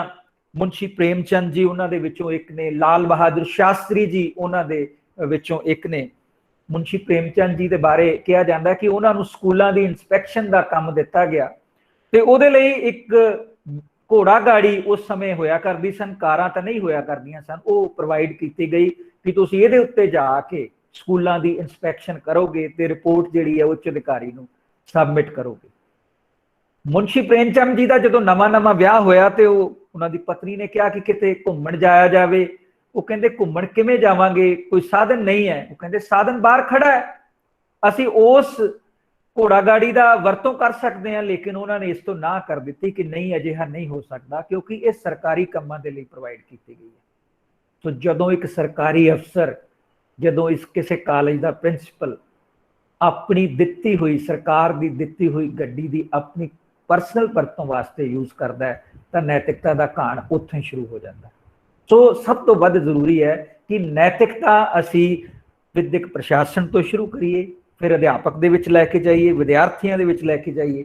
मापे नैतिकता, मापे ये चाहते हैं कि उन्हां दा बेटा एक आदर्श चरित्रवान व्यक्ति बने, लेकिन उन्हां दा अपना आदर्श जिहड़ा वो उत्थे खड़ा नहीं हुंदा। इस तरह समाज के हर अंग नूं इहदे विच योगदान पाउणा पवेगा। दूसरी गल, सानू अणउचित उत्तेजना से कंट्रोल करने की प्रवृत्ति पैदा करनी पवेगी विद्यार्थियों के अंदर। टैगोर विद्यार्थी जीवन नू बहुत पवित्र मनते सन। उन्होंने कहना सी कि विद्यार्थी अनभोल हुंदा जदों एक विद्यक अदारे दे विच पढ़न वास्ते आउंदा, एक कोरी स्लेट की तरह हुंदा, बड़ा मलूक ते मुलायम सुभाਅ दा हुंदा और सिੱਖਿਆ दा ये काम है कि उस कोरी स्लेट दे उत्ते उसनू किवें ओ लिखण दा काम करदा है। और सिੱਖਿਆ दा जिहड़ा महत्वपूर्ण काम है वो साडे व्यवहार विच निमरता लियाउणा, आचरण विच व्यवस्था अते स्वच्छता लैके आउणा, शरीर ते वातावरण की सफाई ਦੇ ਉੱਤੇ ਯੋਗਦਾਨ ਦੇਣਾ, ਵਿਅਕਤੀਗਤ ਅਤੇ ਸਮਾਜਿਕ ਜੀਵਨ ਵਿੱਚ ਅਨੁਸ਼ਾਸਨ ਲੈ ਕੇ ਆਉਣਾ ਤੇ ਸਦਾਚਾਰ ਤੇ ਸੰਯਮ ਪੈਦਾ ਕਰਨਾ, ਤਾਂ ਹੀ ਅਸੀਂ ਕਹਿ ਸਕਦੇ ਹਾਂ ਕਿ ਇਹ ਵਿਦਿਆ ਜਿਹੜੀ ਅਸੀਂ ਪ੍ਰੋਵਾਈਡ ਕਰ ਸਕਦੇ ਹਾਂ ਉਹ ਸਾਰਥਕ ਜੀਵਨ ਦੇ ਲਈ ਲਾਹੇਵੰਦ ਹੋਵੇਗੀ। ਸਵਾਮੀ ਵਿਵੇਕਾਨੰਦ ਜੀ ਨੇ ਅੱਗੇ ਕਿਹਾ ਸੀ ਕਿ ਮਨੁੱਖੀ ਮਨ ਨੂੰ ਉਚਿਆਉਣਾ ਸਿੱਖਿਆ ਦਾ ਕੰਮ ਹੈ। ਕਈ ਵਾਰ ਮਨ ਅਤੇ ਬੁੱਧੀ ਵਿੱਚ ਟਕਰਾਓ ਹੋ ਜਾਂਦਾ ਹੈ। ਮਨ ਅਤੇ ਬੁੱਧੀ ਵਿੱਚ ਜਦੋਂ ਟਕਰਾਓ ਹੋ ਜਾਵੇ ਤੇ ਫਿਰ ਸਾਨੂੰ ਦਿਲ ਤੋਂ ਯਾਨੀ ਹਿਰਦੇ ਤੋਂ ਕੰਮ ਲੈਣਾ ਚਾਹੀਦਾ ਹੈ। ਔਰ ਸਵਾਮੀ ਜੀ ਕਹਿੰਦੇ ਸਨ ਕਿ ਹਿਰਦਾ ਹੀ ਮਨੁੱਖ ਨੂੰ ਰੂਹਾਨੀਅਤ ਦੇ ਉਸ ਉੱਚਤਮ ਪੱਧਰ ਤੇ ਲੈ ਕੇ ਜਾਂਦਾ ਜਿੱਥੇ ਬੌਧਿਕਤਾ ਨਹੀਂ ਪੁੱਜ ਸਕਦੀ। ਹਿਰਦੇ ਰਾਹੀਂ ਪਰਮਾਤਮਾ ਬੋਲਦਾ। ਹੁਣ ਪਰਮਾਤਮਾ ਤੋਂ ਭਾਵ ਸਵਾਮੀ ਜੀ ਦਾ ਕੀ ਸੀ? ਪਰਮਾਤਮਾ ਤੋਂ ਭਾਵ ਪਰਮ ਆਤਮਾ, ਯਾਨੀ ਪਾਵਨ ਪਵਿੱਤਰ ਆਤਮਾ, ਜੋ ਕਿਸੇ ਬਣਾਈ ਹੋਈ ਮੂਰਤ ਵਿੱਚੋਂ ਨਹੀਂ ਲੱਭਣੀ, ਜੋ ਇੱਕ ਭੌਤਿਕ ਪਦਾਰਥਾਂ ਤੋਂ ਤਿਆਰ ਕੀਤੀ ਹੋਈ ਮੂਰਤੀ ਵਿੱਚੋਂ ਨਹੀਂ ਲੱਭੇਗਾ, ਬਲਕਿ ਉਹ ਤੁਹਾਡੇ ਅੰਦਰ ਆਪ ਹੈ। ਜਦੋਂ ਸਵਾਮੀ ਜੀ ਕਹਿੰਦੇ ਸੀ ਕਿ ਮਨੁੱਖ ਜਿਹੜਾ ਇੱਕ ਸੰਪੂਰਨ ਵਿਅਕਤੀ ਹੈ, ਇਹਦਾ ਮਤਲਬ ਇਹ ਹੈ ਕਿ ਉਹ ਪਾਵਨ ਪਵਿੱਤਰ ਆਤਮਾ ਹੈ ਔਰ ਪਰਮਾਤਮਾ ਉਹਦੇ ਅੰਦਰ ਹੀ ਮੌਜੂਦ ਹੈ। ਅਗਰ ਤੁਸੀਂ ਆਪਣੇ ਅੰਦਰ ਮੌਜੂਦ ਜਿੰਨੀਆਂ ਵੀ ਸਮਰੱਥਾਵਾਂ ਨੇ, ਸੰਪੂਰਨਤਾਵਾਂ ਨੇ, ਉਹਦੇ ਦਰਸ਼ਨ ਕਰ ਲਓ ਤੇ ਪਰਮਾਤਮਾ ਦੇ ਦਰਸ਼ਨ ਤੁਹਾਨੂੰ ਆਪਣੇ ਆਪ ਹੋ ਜਾਂਦੇ ਆ। ਤੁਹਾਨੂੰ ਕਿਸੇ ਗੁਰਦੁਆਰੇ ਜਾਣ ਦੀ ਲੋੜ ਨਹੀਂ, ਕਿਸੇ ਮੰਦਿਰ 'ਚ ਜਾਣ ਦੀ ਲੋੜ ਨਹੀਂ, ਕਿਸੇ ਗਿਰਜੇ ਵਿੱਚ ਜਾਣ ਦੀ ਲੋੜ ਨਹੀਂ। ਔਰ ਸਵਾਮੀ ਜੀ ਕਹਿੰਦੇ ਸਨ ਕਿ ਉੱਤਮ ਸਿੱਖਿਆ ਉਹ ਹੈ ਜੋ ਮਨੁੱਖ ਦੇ ਵਿੱਚ ਆਤਮ ਵਿਸ਼ਵਾਸ ਪੈਦਾ ਕਰਦੀ ਹੈ, ਜੋ ਨੀਂਦ ਗ੍ਰਸਤ ਸਮਰੱਥਾਵਾਂ ਨੂੰ ਜਾਗਰਿਤ ਕਰਦੀ ਹੈ। ਸੋ ਇਹ ਦੋ ਕੰਮ ਜਿਹੜੇ ਆ ਸਾਡੀ ਸਿੱਖਿਆ ਨੂੰ ਕਰਨ ਦੀ ਲੋੜ ਹੈ। ਔਰ ਉਹਨਾਂ ਨੇ ਇੱਕ ਬਹੁਤ ਵਧੀਆ ਸਲੋਗਨ ਦਿੱਤਾ ਸੀ ਕਿ ਉੱਠੋ ਜਾਗੋ ਤੇ ਲਕਸ਼ ਪ੍ਰਾਪਤੀ ਤੱਕ ਮਤ ਰੁਕੋ। ਹੁਣ ਉੱਠੋ ਜਾਗੋ ਦਾ ਮਤਲਬ ਉਹਨਾਂ ਦਾ ਕੀ ਸੀ ਕਿ ਆਪਣੀਆਂ ਸੰਪੂਰਨਤਾਵਾਂ ਨੂੰ ਪਛਾਣੋ, ਆਪਣੀਆਂ ਸਮਰੱਥਾਵਾਂ ਨੂੰ ਪਛਾਣੋ ਔਰ ਉਹਨਾਂ ਸਮਰੱਥਾਵਾਂ ਨੂੰ ਜਾਗਰਿਤ ਕਰਨ ਤੋਂ ਬਾਅਦ ਤੁਸੀਂ ਸਮਾਜ ਦੇ ਵਿੱਚ ਵਿਚਰੋ, ਤੁਹਾਨੂੰ ਆਪਣਾ ਉਦੇਸ਼ ਨਜ਼ਰ ਆਏਗਾ ਔਰ ਉਸ ਉਦੇਸ਼ ਦੀ ਪ੍ਰਾਪਤੀ ਦੇ ਵਾਸਤੇ ਤੁਸੀਂ ਅੱਗੇ ਵਧਦੇ ਜਾਓਗੇ ਔਰ ਇੱਕ ਸਾਰਥਕ ਜੀਵਨ ਜਿਉ ਕੇ ਬੜੀ ਸੰਤੁਸ਼ਟੀ ਦੇ ਨਾਲ ਇਸ ਜਗਤ ਤੋਂ ਵਿਦਾ ਹੋਵੋਗੇ। ਸੋ ਸਿੱਖਿਆ ਦਾ ਜਿਹੜਾ ਉਦੇਸ਼ ਹੈ, ਅਜਿਹੇ ਮਨੁੱਖ ਪੈਦਾ ਕਰਨਾ ਹੈ ਜੋ ਆਪਣੀਆਂ ਮੁੱਢਲੀਆਂ ਜ਼ਰੂਰਤਾਂ ਪੈਦਾ ਕਰਨ ਦੇ ਸਮਰੱਥ ਹੋਣ। ਅੱਜ ਅਸੀਂ ਦੇਖਦੇ ਹਾਂ ਕਿ ਜਦੋਂ ਅਸੀਂ ਇਹ ਕਹਿੰਦੇ ਹਾਂ ਕਿ ਵਿਦਿਅਕ ਅਦਾਰਿਆਂ ਦੇ ਵਿੱਚੋਂ ਨਿਕਲ ਕੇ ਵਿਦਿਆਰਥੀ ਬੇਰੁਜ਼ਗਾਰ ਹੋ ਰਹੇ ਹੈ, ਉਹਨਾਂ ਨੂੰ ਕੋਈ ਰਸਤਾ ਨਹੀਂ ਨਿਕਲ ਰਿਹਾ, ਉਹਨਾਂ ਨੂੰ ਘਰ ਦੀ ਰੋਟੀ ਚਲਾਉਣੀ ਔਖੀ ਹੋ ਗਈ ਹੈ, ਤੇ ਇਹਦਾ ਮਤਲਬ ਇਹ ਹੈ ਕਿ ਉਹ ਆਪਣੀਆਂ ਮੁੱਢਲੀਆਂ ਜ਼ਰੂਰਤਾਂ ਪੂਰੀਆਂ ਕਰਨ ਦੇ ਵੀ ਸਮਰੱਥ ਨਹੀਂ ਹੋਏ। ਹੁਣ ਜੇਕਰ ਮੁੱਢਲੀਆਂ ਜ਼ਰੂਰਤਾਂ ਪੂਰੀਆਂ ਕਰਨ ਦੇ ਲਈ ਇੱਕ ਵਿਅਕਤੀ ਸਮਰੱਥ ਹੋਏਗਾ ਤਾਂ ਉਹ ਦੂਸਰੇ ਦੇ ਅਧਿਕਾਰਾਂ ਦੇ ਵਿੱਚ ਕਦੇ ਵਿਘਨ ਨਹੀਂ ਪਾਵੇਗਾ, ਮਨੁੱਖ ਕਦੇ ਸਮਾਜਿਕ ਲੁੱਟ ਖਸੁੱਟ ਨਹੀਂ ਕਰੇਗਾ ਔਰ ਉਹ ਮਾਨਵਵਾਦ ਤੇ ਵਿਸ਼ਵ ਭਾਈਚਾਰੇ ਦੀ ਭਾਵਨਾ ਉਹਦੇ ਅੰਦਰ ਪੈਦਾ ਹੋ ਜਾਏਗੀ, ਜੋ ਕਿ ਨਿਰੰਤਰ ਅਭਿਆਸ ਦੇ ਨਾਲ ਇੱਕ ਸਾਰਥਕ ਜੀਵਨ ਜਿਉ ਕੇ ਉਹ ਇਸ ਦੁਨੀਆ ਤੋਂ ਰੁਖਸਤ ਹੋਵੇਗਾ। ਸੋ ਵਿਦਿਆ ਦਾ ਜਿਹੜਾ ਕੰਮ ਹੈ ਉਹ ਉਹਨਾਂ ਸਮਰੱਥਾਵਾਂ ਨੂੰ ਜਾਗਰਿਤ ਕਰਨਾ ਹੈ। ਦੂਸਰੀ ਚੀਜ਼ ਜੋ ਸਵਾਮੀ ਵਿਵੇਕਾਨੰਦ ਜੀ ਨੇ ਅੱਗੇ ਜੋੜੀ, ਉਹ ਕਹਿੰਦੇ ਨੇ ਕਿ ਸਾਨੂੰ ਸਰੀਰਕ ਸਿੱਖਿਆ ਦੇ ਉੱਤੇ ਵੀ ਬਹੁਤ ਜ਼ਿਆਦਾ ਜ਼ੋਰ ਦੇਣਾ ਪਏਗਾ। ਸੋ ਮਨੁੱਖੀ ਸਰੀਰ ਦੀ ਉਚਿਤ ਵਿਕਾਸ, ਅੱਜ ਅਸੀਂ ਸਿਰਫ ਸਿਲੇਬਸ ਦੇ ਉੱਤੇ ਕੇਂਦਰਿਤ ਹਾਂ। ਫਿਜ਼ੀਕਲ ਐਜੂਕੇਸ਼ਨ ਜਾਂ ਸਪੋਰਟਸ ਜਿਹੜਾ ਉਹ ਇੱਕ ਚੋਣਵਾਂ ਵਿਸ਼ਾ ਬਣ ਕੇ ਰਹਿ ਗਿਆ, ਉਹ ਵੀ ਆਰਟਸ ਦੇ ਵਿਦਿਆਰਥੀ ਪੜ੍ਹਦੇ ਨੇ। ਸਪੋਰਟਸ ਨਾ ਤਾਂ ਕਾਮਰਸ ਦਾ ਇੱਕ ਲਾਜ਼ਮੀ ਵਿਸ਼ਾ, ਨਾ ਸਾਇੰਸ ਦਾ ਲਾਜ਼ਮੀ ਵਿਸ਼ਾ, ਨਾ BBA BCA ਕੰਪਿਊਟਰ ਐਪਲੀਕੇਸ਼ਨ ਵਿੱਚ ਪੜ੍ਹਾਇਆ ਜਾਂਦਾ ਹੈ। ਸਿਰਫ ਆਰਟਸ ਦੇ ਵਿਦਿਆਰਥੀ ਕੀ ਸਰੀਰਕ ਸਿੱਖਿਆ ਜਾਂ ਚੰਗੀ ਸਿਹਤ ਬਣਾਉਣਾ ਜਾਂ ਸਰੀਰ ਦਾ ਵਿਕਾਸ ਕਰਨਾ ਕੇਵਲ ਆਰਟਸ ਦੇ ਵਿਦਿਆਰਥੀਆਂ ਵਾਸਤੇ ਹੀ ਹੈ? ਸਾਡੀ ਸਿੱਖਿਆ ਕਿਤੇ ਨਾ ਕਿਤੇ ਇੱਥੇ ਜ਼ਰੂਰ ਫੇਲ ਹੋਈ ਹੈ। ਸੋ ਸਵਸਥ ਦਿਮਾਗ ਦੇ ਵਿੱਚ ਜਿਹੜਾ ਹੈ ਉਹ ਸਵਸਥ ਸਰੀਰ ਦੇ ਵਿੱਚ ਹੀ ਨਿਵਾਸ ਕਰਦਾ ਹੈ। ਸੋ ਸੰਪੂਰਨ ਵਿਅਕਤਿਤਵ ਪਰਸਨੈਲਿਟੀ ਦੀ ਡਿਵੈਲਪਮੈਂਟ ਹੈ ਉਦੋਂ ਹੀ ਹੋਏਗੀ ਜਦੋਂ ਤੁਸੀਂ ਸਰੀਰਕ ਵਿਕਾਸ ਦੇ ਵਿੱਚ ਜ਼ੋਰ ਦੇਵੋਗੇ। ਤੀਸਰੀ ਚੀਜ਼ ਸਾਡੀ ਪ੍ਰਕਿਰਤੀ ਦੀ ਸਿੱਖਿਆ, ਨੇਚਰ ਦੇ ਨਾਲ ਕਨੈਕਟ ਕਰਨਾ। ਸੋ ਸਿੱਖਿਆ ਸੰਸਥਾਵਾਂ ਵਿੱਚ ਦਾਖਲ ਹਰ ਵਿਦਿਆਰਥੀ, ਮੇਰਾ ਇਹ ਸੁਝਾਅ ਹੈ, ਸਿੱਖਿਆ ਸੰਸਥਾਵਾਂ ਦੇ ਵਿੱਚ ਹਰ ਵਿਦਿਆਰਥੀ ਜਿਹੜਾ ਦਾਖਲ ਹੁੰਦਾ ਹੈ ਘੱਟੋ ਘੱਟ ਇੱਕ ਪੌਦਾ ਜ਼ਰੂਰ ਲਗਾਏ ਔਰ ਆਪਣੇ ਵਿਦਿਅਕ ਕਾਲ ਦੇ ਦੌਰਾਨ ਉਸ ਦਾ ਪਾਲਣ ਪੋਸ਼ਣ ਕਰੇ। ਮੈਂ ਬਹੁਤ ਸਾਰੇ ਅਜਿਹੇ ਵਿਅਕਤੀ ਦੇਖੇ ਨੇ। ਮੈਨੂੰ ਇੱਕ ਸਾਖੀ ਯਾਦ ਹੈ ਕਿ ਇੱਕ ਵਾਰ ਸਰਦਾਰ ਬਲਵੰਤ ਸਿੰਘ ਰਾਮੂਵਾਲੀਆ ਜੀ, ਜੋ ਕਿ ਸਾਡੇ ਹੀ ਕਾਲਜ ਦੇ ਵਿਦਿਆਰਥੀ ਹੈ, ਉਹ ਸਾਨੂੰ ਦੱਸੇ ਬਿਨਾਂ ਹੀ ਕਿਸੇ ਚੋਣਾਂ ਦੇ ਮਾਹੌਲ ਦੇ ਵਿੱਚ ਉਹ ਕਾਲਜ ਦੇ ਵਿੱਚ ਆਏ ਸਨ ਤੇ ਇੱਕ ਦਰਖਤ ਦੇ ਥੱਲੇ ਖੜੇ ਹੱਥ ਵਿੱਚ ਰੁਮਾਲ ਸੀ ਤੇ ਅੱਖਾਂ ਪੁੰਝੀ ਜਾ ਰਹੇ ਸੀ। ਮੈਂ ਥੋੜਾ ਜਿਹਾ ਅੱਗੇ ਹੋਇਆ ਔਰ ਉਹਨਾਂ ਨੂੰ ਇਹ ਪੁੱਛਿਆ ਕਿ ਕੀ ਗੱਲ, ਤੁਸੀਂ ਕਿਉਂ ਭਾਵਕ ਹੋ? ਤੇ ਉਹਨਾਂ ਦਾ ਇਹ ਕਹਿਣਾ ਸੀ ਕਿ ਇਹ ਦਰਖਤ ਮੈਂ ਆਪਣੇ ਵਿਦਿਆਰਥੀ ਕਾਲ ਦੇ ਦੌਰਾਨ ਲਗਾਇਆ ਸੀ ਤੇ ਅੱਜ ਮੈਨੂੰ ਉਹ ਸਾਰਾ ਸਮਾਂ ਯਾਦ ਆ ਗਿਆ ਔਰ ਮੈਂ ਇਸ ਦਰਖਤ ਦੇ ਕਾਰਨ ਅੱਜ ਆਪਣੀ ਸੰਸਥਾ ਦੇ ਨਾਲ ਪੂਰੀ ਤਰ੍ਹਾਂ ਇੱਕਮਿਕ ਹੋ ਗਿਆ ਹਾਂ। ਸੋ ਜੇ ਤੁਸੀਂ ਚਾਹੁੰਦੇ ਹੋ ਕਿ ਵਿਦਿਆਰਥੀ ਨੇਚਰ ਦੇ ਨਾਲ ਕਨੈਕਟ ਹੋਣ ਤਾਂ ਇਸ ਤਰ੍ਹਾਂ ਦੇ ਸਾਖੀਆਂ ਸਾਨੂੰ ਹੋਰ ਪੈਦਾ ਕਰਨੀਆਂ ਪੈਣਗੀਆਂ। ਚੌਥੀ ਚੀਜ਼, ਸਾਰਥਕ ਜੀਵਨ ਦੇ ਲਈ ਮਾਨਵੀ ਏਕਤਾ ਦੀ ਸਿੱਖਿਆ ਬਹੁਤ ਜ਼ਰੂਰੀ ਹੈ। ਅਸੀਂ ਇਹ ਕਹਿੰਦੇ ਹਾਂ ਕਿ ਮਨੁੱਖ ਜਿਹੜਾ ਉਹ ਪਰਮਾਤਮਾ ਦਾ ਪ੍ਰਗਟ ਰੂਪ ਹੈ। ਪਦਾਰਥਾਂ ਤੋਂ ਤਿਆਰ ਕੀਤੇ ਬੁੱਤਾਂ ਤੇ ਕਾਲਪਿਕ ਕਹਾਣੀਆਂ ਵਿੱਚੋਂ ਕਦੇ ਪ੍ਰਭੂ ਨਹੀਂ ਤਲਾਸ਼ਿਆ ਜਾ ਸਕਦਾ। ਸਾਰੇ ਗ੍ਰੰਥ ਮਾਨਵੀ ਏਕਤਾ ਦੀ ਗੱਲ ਕਰਦੇ ਆ। ਸੋ ਇਹ ਭਾਵਨਾ ਸਾਨੂੰ ਵਿਦਿਆਰਥੀਆਂ ਦੇ ਅੰਦਰ ਪੈਦਾ ਕਰਨੀ ਪਏਗੀ। ਪੰਜਵੀਂ ਚੀਜ਼, ਅੱਜ ਜਿਹੜੀ ਬਹੁਤ ਚਰਚਾ ਚੱਲ ਰਹੀ ਹੈ ਕਿ ਅਸੀਂ ਜੀ ਆਨਲਾਈਨ ਸਿੱਖਿਆ ਕਰ ਲਵਾਂਗੇ, ਅਸੀਂ YouTube ਦੇ ਰਾਹੀਂ ਵਿਦਿਆਰਥੀਆਂ ਨੂੰ ਪੜ੍ਹਾ ਲਵਾਂਗੇ, ਅਸੀਂ ਇੱਕ ਲਰਨਿੰਗ ਮੈਨੇਜਮੈਂਟ ਸਿਸਟਮ ਕਾਲਜਸ ਔਰ ਯੂਨੀਵਰਸਿਟੀ ਦੇ ਵਿੱਚ ਸਥਾਪਿਤ ਕਰ ਲਵਾਂਗੇ ਜਿੱਥੇ ਅਧਿਆਪਕ ਦੀ ਬਹੁਤੀ ਲੋੜ ਨਹੀਂ ਪਏਗੀ। ਜਿਹੜਾ ਸਿਸਟਮ ਅਧਿਆਪਕ ਨੂੰ ਸਿੱਖਿਆ ਦਾ ਧੁਰਾ ਨਹੀਂ ਮੰਨਦਾ ਉਹ ਸਿੱਖਿਆ ਹੈ ਹੀ ਨਹੀਂ, ਕਿਉਂਕਿ ਅਧਿਆਪਕ ਅਤੇ ਵਿਦਿਆਰਥੀ ਦੇ ਵਿੱਚ ਜੇਕਰ ਦੂਰੀ ਪੈਦਾ ਹੋ ਗਈ, ਇੱਕ ਕਰੋਨਾ ਕਾਲ ਹੈ ਜਿਹਦੇ ਵਿੱਚ ਅਸੀਂ ਤੁਹਾਡੇ ਨਾਲ ਆਨਲਾਈਨ ਮੁਖਾਤਬ ਹੁੰਦੇ ਹਾਂ, ਲੇਕਿਨ ਇਹਦੇ ਵਿੱਚ ਵੀ ਜਿਹੜਾ ਧੁਰਾ ਹੈ ਉਹ ਕੇਵਲ ਅਧਿਆਪਕ ਹੀ ਹੈ। ਲੇਕਿਨ ਸਾਡੇ ਸਾਹਮਣੇ ਮੈਨੂੰ ਬਹੁਤ ਵਾਰੀ ਦੁੱਖ ਵੀ ਹੁੰਦਾ ਹੈ ਕਿ ਅਧਿਆਪਕ ਔਰ ਵਿਦਿਆਰਥੀ ਦੇ ਵਿੱਚ ਦੂਰੀ ਕਿਉਂ ਵੱਧਦੀ ਜਾ ਰਹੀ ਹੈ। ਅਧਿਆਪਕ ਵੇਤਨ ਭੋਗੀ ਬਣ ਕੇ ਰਹਿ ਗਿਆ ਔਰ ਵਿਦਿਆਰਥੀਆਂ ਨੇ ਅਧਿਆਪਕ ਪ੍ਰਤੀ ਸ਼ਿਸ਼ਟਾਚਾਰ ਨੂੰ ਵੀ ਤਲਾਂਜਲੀ ਦੇ ਦਿੱਤੀ ਹੈ। ਇਹ ਬਹੁਤ ਦੁਖਾਂਤ ਹੈ ਸਾਡੇ ਸਮਾਜ ਦਾ। ਔਰ ਸਿੱਖਿਆ ਕੇਵਲ ਤੇ ਕੇਵਲ, ਇਹ ਗੁਰੂ ਰਵਿੰਦਰਨਾਥ ਟੈਗੋਰ ਜੀ ਨੇ ਵੀ ਕਿਹਾ ਸੀ, ਇਹ ਸਵਾਮੀ ਵਿਵੇਕਾਨੰਦ ਜੀ ਦਾ ਵੀ ਕਥਨ ਸੀ ਕਿ ਸਿੱਖਿਆ ਕੇਵਲ ਅਧਿਆਪਕ ਦੁਆਰਾ ਦਿੱਤੀ ਜਾ ਸਕਦੀ ਹੈ ਔਰ ਅਧਿਆਪਕ ਸਰਵੋਪਰੀ ਹੈ, ਬਾਕੀ ਸਭ ਉਸ ਧੁਰੇ ਦੇ ਦੁਆਲੇ ਘੁੰਮਦਾ ਹੈ। ਔਰ ਜਿਹੜਾ ਸਿਸਟਮ ਇਸ ਨੂੰ ਨਹੀਂ ਐਕਸੈਪਟ ਕਰਦਾ ਉਹ ਕਦੇ ਵੀ ਸਾਰਥਕ ਜੀਵਨ ਲਈ ਸਿੱਖਿਆ ਪ੍ਰਦਾਨ ਨਹੀਂ ਕਰ ਸਕਦਾ। ਅਧਿਆਪਕ ਅੰਦਰ ਗੁਣ ਹੋਣੇ ਚਾਹੀਦੇ ਹੈ, ਸੇਵਾ, ਤਿਆਗ, ਸਹਿਯੋਗ, ਲਗਨ, ਪ੍ਰਸੰਨਤਾ, ਕਰਤੱਵ ਬੋਧ। ਜੇ ਇਹ ਪੰਜ ਚੀਜ਼ਾਂ ਅਧਿਆਪਕ ਦੇ ਵਿੱਚ ਹੈ ਤਾਂ ਇੱਕ ਆਦਰਸ਼ ਬਣ ਜਾਵਾਂਗੇ ਅਸੀਂ ਦੂਸਰਿਆਂ ਵਾਸਤੇ। ਛੇਵੀਂ ਚੀਜ਼, ਜਿਗਿਆਸਾ ਤੇ ਰੁਚੀ। ਜਿਹੜੀ ਸਿੱਖਿਆ ਆਪਣੇ ਵਿਦਿਆਰਥੀਆਂ ਦੇ ਅੰਦਰ ਜਿਗਿਆਸਾ ਪੈਦਾ ਨਹੀਂ ਕਰਦੀ, ਉਤਸੁਕਤਾ ਪੈਦਾ ਨਹੀਂ ਕਰਦੀ, ਰੁਚੀ ਪੈਦਾ ਨਹੀਂ ਕਰਦੀ, ਉਹ ਸਿੱਖਿਆ ਕਦੇ ਵੀ ਸਫਲ ਨਹੀਂ ਹੋ ਸਕਦੀ। ਅੱਜ ਮੈਂ ਦੇਖਦਾ ਬਹੁਤ ਸਾਰੇ ਅਧਿਆਪਕਾਂ ਦੀਆਂ ਕਈ ਵਾਰ ਕਲਾਸਾਂ ਦੇ ਵਿੱਚ ਅਸੀਂ ਨਜ਼ਰ ਆਉਂਦਾ 40 ਮਿੰਟ ਦੀ ਕਲਾਸ ਦੇ ਵਿੱਚ 5-7 ਮਿੰਟ ਤੋਂ ਬਾਅਦ ਵਿਦਿਆਰਥੀ ਜਿਹੜੇ ਹੈ ਉਹ ਅਵੇਸਲੇ ਜਿਹੇ ਹੋ ਜਾਂਦੇ ਆ। ਉਹਨਾਂ ਦੇ ਵਿੱਚ ਕਿਸੇ ਤਰ੍ਹਾਂ ਦੀ ਕੋਈ ਜਿਗਿਆਸਾ ਨਹੀਂ ਹੁੰਦੀ, ਕਿਸੇ ਤਰ੍ਹਾਂ ਦੀ ਕੋਈ ਰੁਚੀ ਨਹੀਂ ਹੁੰਦੀ ਔਰ ਉਹ ਆਪਸ ਦੇ ਵਿੱਚ ਗੱਲਾਂ ਕਰਨੀਆਂ ਸ਼ੁਰੂ ਕਰ ਦਿੰਦੇ ਨੇ। ਅਧਿਆਪਕ ਵੀ ਉਸ ਤੋਂ ਡਿਸਕਰੇਜ ਹੋ ਜਾਂਦਾ ਹੈ ਤੇ ਆਖਰ ਦੇ ਵਿੱਚ ਆਪਣਾ ਸਮਾਂ ਕੱਟ ਕੇ ਬਾਹਰ ਨਿਕਲ ਆਉਂਦਾ ਔਰ ਦੂਸਰੇ ਅਧਿਆਪਕ ਕੋਲ ਸ਼ਿਕਾਇਤ ਕਰਦਾ ਕਿ ਵਿਦਿਆਰਥੀ ਬਹੁਤਾ ਪੜ੍ਹਨਾ ਨਹੀਂ ਚਾਹੁੰਦੇ, ਇਹਨਾਂ ਦੀ ਪੜ੍ਹਨ ਪੜ੍ਹਾਈ ਦੇ ਵਿੱਚ ਕੋਈ ਬਹੁਤੀ ਰੁਚੀ ਨਹੀਂ।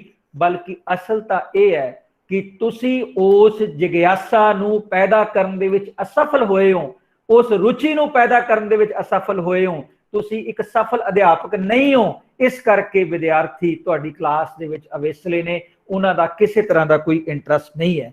ਔਰ ਗੁਰੂ ਰਵਿੰਦਰਨਾਥ ਟੈਗੋਰ ਜੀ ਨੇ ਕਿਹਾ ਸੀ ਕਿ ਅਗਰ ਵਿਦਿਆ ਪੜ੍ਹਾਉਣੀ ਹੈ ਤੇ ਕੱਲੀ ਕਲਾਸਾਂ ਦੇ ਵਿੱਚ ਵਿਦਿਆਰਥੀਆਂ ਨੂੰ ਬਿਠਾ ਕੇ ਨਹੀਂ ਪੜ੍ਹਾਈ ਜਾ ਸਕਦੀ।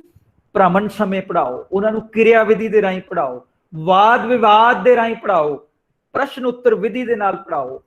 ਔਰ ਮੈਂ ਬਹੁਤ ਵਾਰੀ ਦੇਖਦਾ ਕਿ ਕਈ ਵਾਰ ਅਸੀਂ ਕੋਸ਼ਿਸ਼ ਕਰਦੇ ਹਾਂ ਕਿ ਵਿਦਿਆਰਥੀਆਂ ਨੂੰ ਉਸ ਪ੍ਰਤੱਖ ਸਰੋਤ ਤੱਕ ਲੈ ਕੇ ਜਾਈਏ ਜਿੱਥੋਂ ਵਿਦਿਆ ਉਪਜਦੀ ਹੈ। ਬਹੁਤ ਸਾਰੇ ਕੋਰਸਾਂ ਦੇ ਵਿੱਚ ਟ੍ਰੇਨਿੰਗ ਦਾ ਪ੍ਰਾਵਧਾਨ ਹੈ, ਲੇਕਿਨ ਮੈਨੂੰ ਦੁੱਖ ਨਾਲ ਕਹਿਣਾ ਪੈਂਦਾ ਕਿ ਵਿਦਿਆਰਥੀ ਉਸ ਨੂੰ ਟ੍ਰੇਨਿੰਗ ਕਰਨ ਦੀ ਬਜਾਏ ਸਿਰਫ ਇੱਕ ਸਰਟੀਫਿਕੇਟ ਹਾਸਲ ਕਰਨ ਦਾ ਮੌਕਾ ਹੀ ਮੰਨਦੇ ਨੇ ਔਰ ਟ੍ਰੇਨਿੰਗ ਤੇ ਖੁਦ ਨਾ ਜਾ ਕੇ ਬਸ ਇੱਕ ਹਾਜ਼ਰੀਆਂ ਦਾ ਸਰਟੀਫਿਕੇਟ ਉੱਥੋਂ ਪ੍ਰਾਪਤ ਕਰ ਲੈਂਦੇ ਨੇ। ਜਿਹੜਾ ਸਿੱਖਿਆ ਦਾ ਮੂਲ ਮੰਤਵ ਹੈ ਉਹ ਸਮਾਪਤ ਹੋ ਜਾਂਦਾ। ਉਸ ਤੋਂ ਇਲਾਵਾ ਸਾਨੂੰ ਵਿਗਿਆਨਕ ਸੋਚ ਪੈਦਾ ਕਰਨੀ ਪਵੇਗੀ। ਵਿਦਿਆਰਥੀਆਂ ਦੇ ਅੰਦਰ ਜਦ ਤੱਕ ਅਸੀਂ ਵਿਗਿਆਨਕ ਸੋਚ ਨਹੀਂ ਪੈਦਾ ਕਰਦੇ, ਉਹਨਾਂ ਨੂੰ ਰੂੜੀਵਾਦ, ਵਹਿਮਾਂ ਭਰਮਾਂ ਤੋਂ ਦੂਰ ਨਹੀਂ ਕਰਦੇ, ਤਦ ਤੱਕ ਅਸੀਂ ਸਾਰਥਕ ਜੀਵਨ ਦੇ ਲਈ ਕਿਸੇ ਤਰ੍ਹਾਂ ਦਾ ਕੋਈ ਪੜਾਅ ਨਹੀਂ ਪੁੱਟ ਸਕਦੇ। ਸਾਨੂੰ ਉਸ ਸੱਚ ਲਈ ਜਿਉਂਦੇ ਰਹਿਣਾ ਚਾਹੀਦਾ ਹੈ ਜੋ ਸੰਸਾਰਿਕ ਮਾਇਆ ਤੋਂ ਬਚਾ ਕੇ ਪ੍ਰੇਮ ਭਾਵਨਾ ਨਾਲ ਪੂਰਨ ਕਰਦਾ ਹੈ।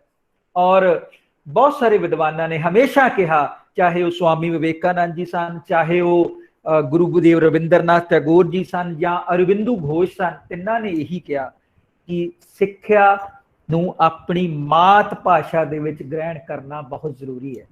ਆਪਣੀ ਮਾਤ ਭਾਸ਼ਾ ਨੂੰ ਸਿੱਖਿਆ ਦਾ ਮਾਧਿਅਮ ਬਣਾਓ, ਕਿਉਂਕਿ ਜਿਹੜੀ ਵੈਲਿਊ ਐਜੂਕੇਸ਼ਨ ਹੈ, ਸੰਸਕਾਰ ਹੈ, ਕਿਸੇ ਵਿਦੇਸ਼ੀ ਭਾਸ਼ਾ ਦੇ ਵਿੱਚ ਨਹੀਂ ਦਿੱਤੇ ਜਾ ਸਕਦੇ। ਸਭ ਤੋਂ ਪਹਿਲਾਂ ਅਸੀਂ ਸੰਸਕਾਰ ਕਿੱਥੋਂ ਪ੍ਰਾਪਤ ਕਰਦੇ ਹਾਂ? ਅਸੀਂ ਸੰਸਕਾਰ ਪ੍ਰਾਪਤ ਕਰਦੇ ਹਾਂ ਆਪਣੇ ਮਾਂ-ਬਾਪ ਤੋਂ। ਔਰ ਮਾਂ-ਬਾਪ ਨਾਲ ਕਿਹੜੀ ਭਾਸ਼ਾ 'ਚ ਗੱਲ ਕਰਦੇ ਹਾਂ? ਮਾਂ ਬੋਲੀ ਦੇ ਵਿੱਚ ਗੱਲ ਕਰਦੇ ਹਾਂ।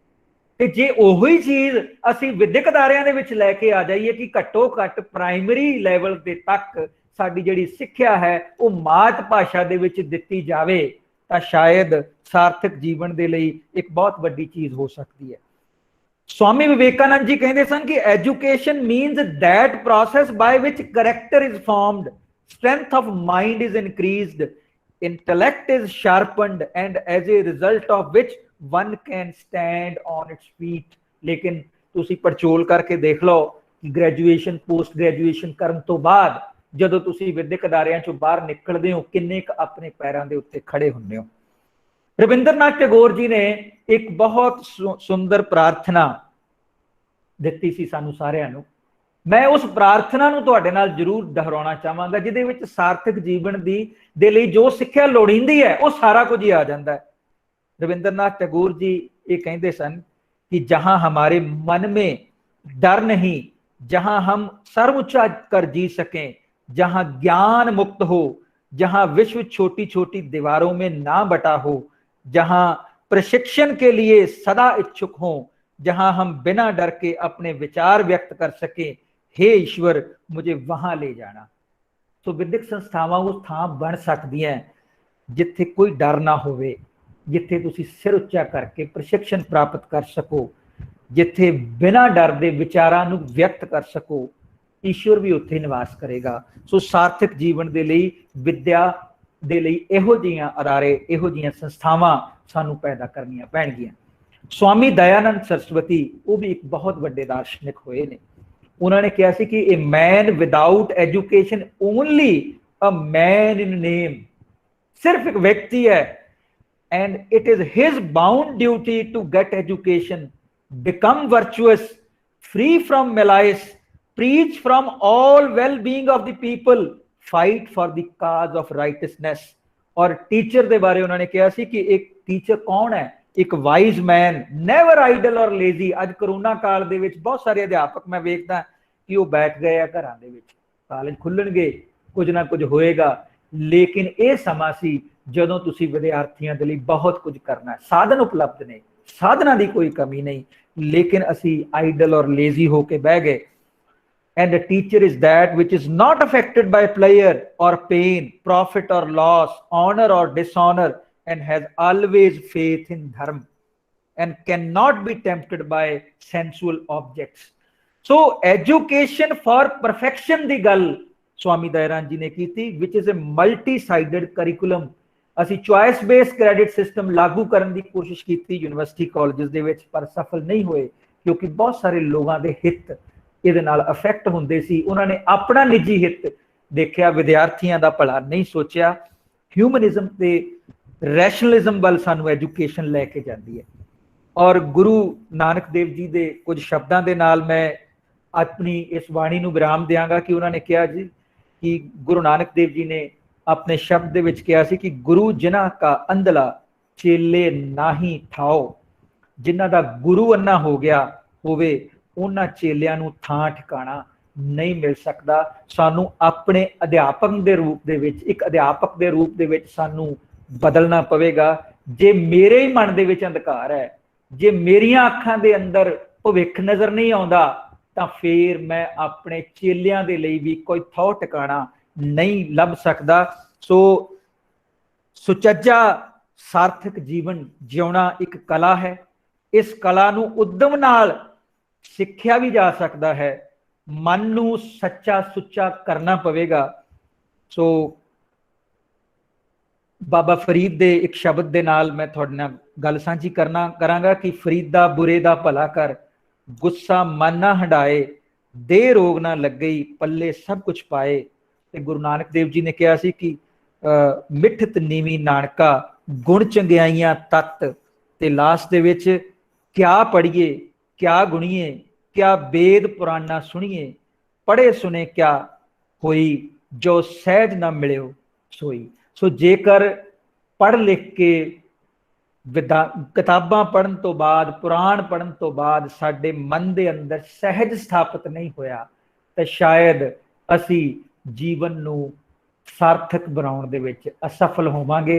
ਸੋ ਇਹਨਾਂ ਸ਼ਬਦਾਂ ਦੇ ਨਾਲ ਮੈਂ ਇਹ ਕਹਿੰਦਾ ਹੋਇਆ ਕਿ ਜੀਵਨ ਦਾ ਆਨੰਦ ਹੈ ਸਿੱਖਿਆ, ਵਿਪੱਤੀ ਵਿੱਚ ਪ੍ਰਕਾਸ਼ ਹੈ ਸਿੱਖਿਆ, ਸਮੱਸਿਆਵਾਂ ਦਾ ਸਮਾਧਾਨ ਹੈ ਸਿੱਖਿਆ, ਆਪਦਾ ਵਿੱਚ ਸੁਖ ਦਾ ਰਾਹ ਹੈ ਸਿੱਖਿਆ। ਅਗਰ ਅਸੀਂ ਸਿੱਖਿਆ ਨੂੰ ਵਿਦਿਆਰਥੀ ਦੇ ਅੰਦਰ ਉਪਜਦੀਆਂ ਔਰ ਮੌਜੂਦ ਸੰਪੂਰਨਤਾਵਾਂ ਨੂੰ, ਸਮਰੱਥਾਵਾਂ ਨੂੰ ਗਿਆਨ ਕਰਾਉਣ ਦੇ ਵਿੱਚ ਸਫਲ ਹੋ ਜਾਈਏ, ਤਾਂ ਜੀਵਨ ਉਹਨਾਂ ਦਾ ਆਪਣੇ ਆਪ ਸਾਰਥਕਤਾ ਵੱਲ ਵੱਧ ਜਾਵੇਗਾ। ਉਹੀ ਸਿੱਖਿਆ ਪ੍ਰਣਾਲੀ ਜੀਵਨ ਦਾ ਹੀ ਹੋ ਸਕਦੀ ਹੈ, ਸਾਰਥਕ ਹੋ ਸਕਦੀ ਹੈ। ਬਹੁਤ ਬਹੁਤ ਧੰਨਵਾਦ। ਬਹੁਤ ਸਾਰਿਆਂ ਦੇ ਸਵਾਲ ਹੋਣਗੇ। I would love to answer the questions of everybody. बहुत शुक्रिया NR शर्मा जी।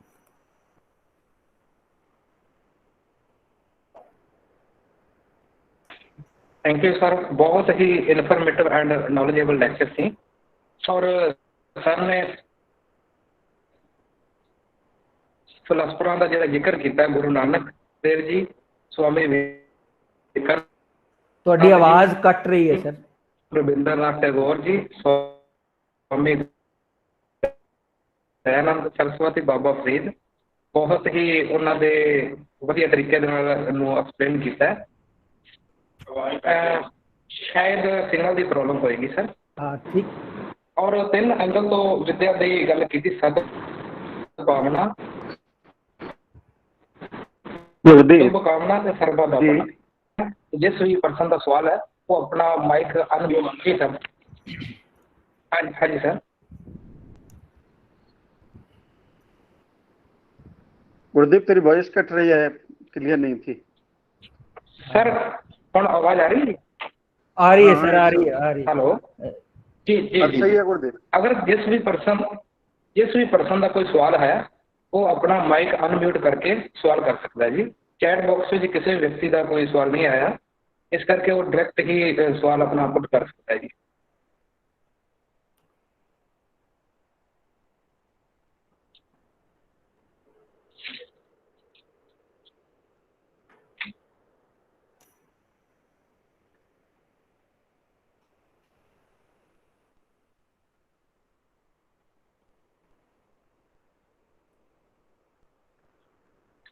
मैंने लगता है कि किसी भी पर्सन सवाल नहीं है, क्योंकि डॉक्टर साहब ने बड़े ही एक्सप्लेन वधिया तरीके नाल वर्ड ऑफ थैंक्स वाल चलते हैं। हुण असीं वेबिनार की समाप्ति वाल वध रहे हैं।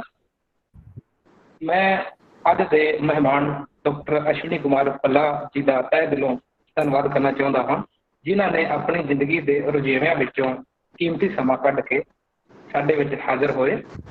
उन्हां दे अज दे दिते हुए विचार सानूं हमेशा याद रहणगे। मैं माणयोग vice chancellor Punjab university Chandigarh ji का भी धन्नवादी हाँ, जिन्होंने सानूं इस राष्ट्रीय वैबीनार नूं आयोजन करने का मौका दिता।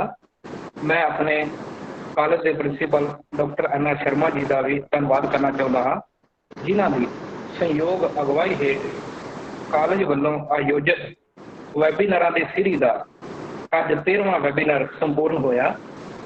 सो मैं मानयोग प्रिंसीपल सर नूं वधाई भी दिंदा हाँ। इसलिए अंत विच मैं सारे श्रोतिਆਂ जो देश के ਵੱਖ-ਵੱਖ हिस्सों तो ते ਵੱਖ-ਵੱਖ संस्थावां तो जुड़े हुए हैं का धन्नवाद करता हाँ, जिन्हों ने इस राष्ट्रीय वैबीनार में भाग लिया और इस वैबीनार की शोभा वधाई। कॉलेज के अध्यापकों, खास करके मैडम पूनम का टैक्नीकल टीम का धन्नवादी हाँ, जिन्हों की सपोर्ट नाल ये वैबीनार संपूर्ण होया। सो मैं आस करता हाँ कि कॉलेज वालों इस तरह के होर भी राष्ट्रीय ते अंतरराष्ट्रीय वैबीनार करवाए जाएंगे। सारिਆਂ ਦਾ बहुत बहुत धन्यवाद। बहुत बहुत शुक्रिया प्रोफेसर NR शर्मा जी कि तुसी बहुत